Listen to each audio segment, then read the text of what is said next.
Bab 2, tarikan nafas, rahmat yang masuk tanpa permintaan. Setiap tarikan nafas adalah peristiwa agung yang sering luput dari kesadaran. Ia datang tanpa kita minta, masuk tanpa kita undang, dan menetap tanpa kita mampu menahannya. Di sanalah rahmat Allah bekerja dengan cara yang paling lembut. Tidak ada syarat, tidak ada seleksi, tidak ada pertanyaan tentang kelayakan. Nafas masuk ke dada orang saleh maupun pendosa, ke dalam diri orang yang bersyukur maupun yang lalai. Dari sini para arif memahami satu rahasia besar. Rahmat Allah mendahului murkanya. Bahkan sebelum manusia sempat berdoa, rahmat itu telah lebih dulu hadir dalam bentuk kehidupan yang terus diperbarui. Tarikan nafas mengajarkan makna menerima yang paling murni. Manusia sering gelisah karena ingin mengatur segalanya, padahal hidup berjalan di luar kendali dirinya. Nafas datang untuk mendidik hati agar belajar pasrah tanpa merasa kalah. Ia mengajarkan bahwa menerima bukan berarti lemah, tetapi sadar bahwa ada kehendak yang lebih tinggi sedang bekerja.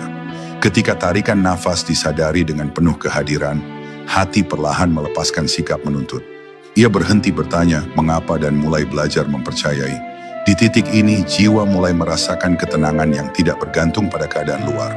Ada kebijaksanaan ruhani yang tersembunyi dalam satu tarikan nafas yang tenang. Ia mengajarkan bahwa hidup tidak perlu dikejar dengan tergesa-gesa.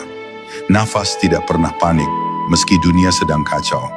Ia tetap masuk dengan ritme yang sama, seolah berkata bahwa kehidupan berjalan sesuai ukuran yang telah ditetapkan. Orang yang mulai menyesuaikan hatinya dengan ritme nafas akan merasakan perubahan batin yang halus namun nyata. Kegelisahan perlahan mencair bukan karena masalah hilang, tetapi karena hati tidak lagi melawan kenyataan. Para arif memandang tarikan nafas sebagai amanah cahaya yang masuk ke dalam diri. Cahaya itu bukan sekadar udara, tetapi kesempatan. Kesempatan untuk mengenal, untuk memperbaiki, untuk kembali. Selama nafas masih bisa ditarik, pintu taubat belum tertutup. Selama dada masih bisa mengembang, kasih Allah masih bekerja.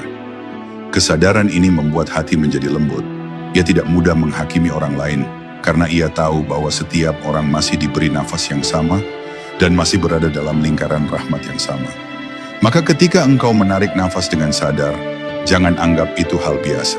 Di saat itulah Allah sedang mengizinkanmu untuk tetap ada, tetap belajar, dan tetap berjalan menujunya.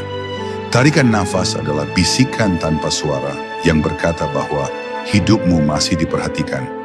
Dan siapa yang mampu menyambut tarikan nafas dengan rasa syukur yang diam, sesungguhnya ia sedang membuka pintu makrifat yang sangat halus. Dari penerimaan yang sederhana itulah, perjalanan rohani mulai menemukan kedalamannya